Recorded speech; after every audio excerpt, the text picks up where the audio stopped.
মৰমৰ ছাত্ৰ-ছাত্ৰীসকল মই আবিদা সুলতানাই মোৰ চেনেল আবিদাছ মেথছলৈ স্বাগতম জনাইছো।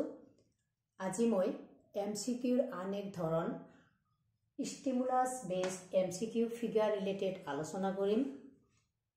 ইয়াত মই এটা প্ৰশ্ন লিখিছো, in figure if AP equal to PB then AC equal to AB, AC equal to BC, AQ equal to CQ, AB equal to BC।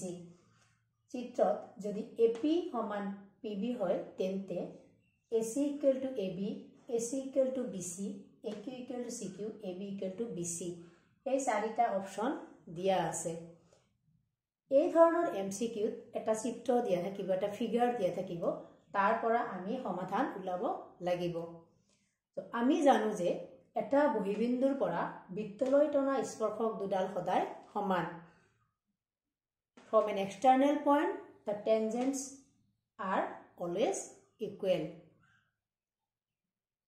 তো হে গতিকে AP equal to AQ হ'ব। A বিন্দুৰ পৰা AP আৰু AQ দুডাল স্পৰ্শক।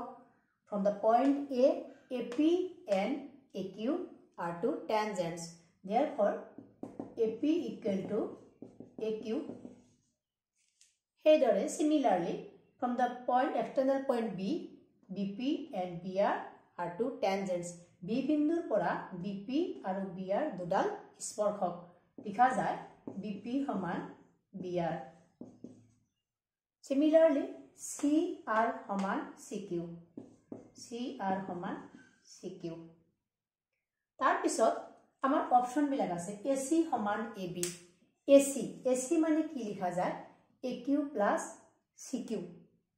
AC মানে কি লিখা যায়? AQ AC সমান AQ plus CQ. তো AQ কি লিখা যায়? AQ লিখা যায় AP. CQ লিখা যায় CR সমান AP আকৌ দিয়া আছে আমাৰ PB সমান PB plus CR.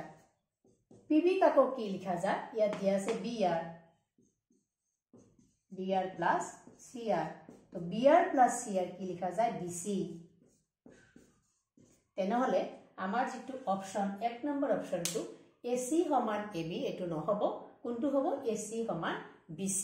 তেনেহলে আমাৰ কোনটো অপচন কাৰেক্ট হ'ব? B অপচনটো কাৰেক্ট হ'ব। তো আশা কৰো তোমালোকে বুজি পাইছা। মই আৰু এনেকে এমসিকিউ গোটেই কেইটা ধৰণৰ এমসিকিউ মই বহলাই আলোচনা কৰিম। মই প্ৰথমতে খালি টাইপস কেইটা দিছো, কিন্তু গোটেইখিনি তোমালোকৰ সুবিধাৰ্থে গোটেইখিনি মই আলোচনা কৰিম। আশা কৰো তোমালোকৰ সুবিধা হ'ব। আজিলৈ ইমানে, ধন্যবাদ।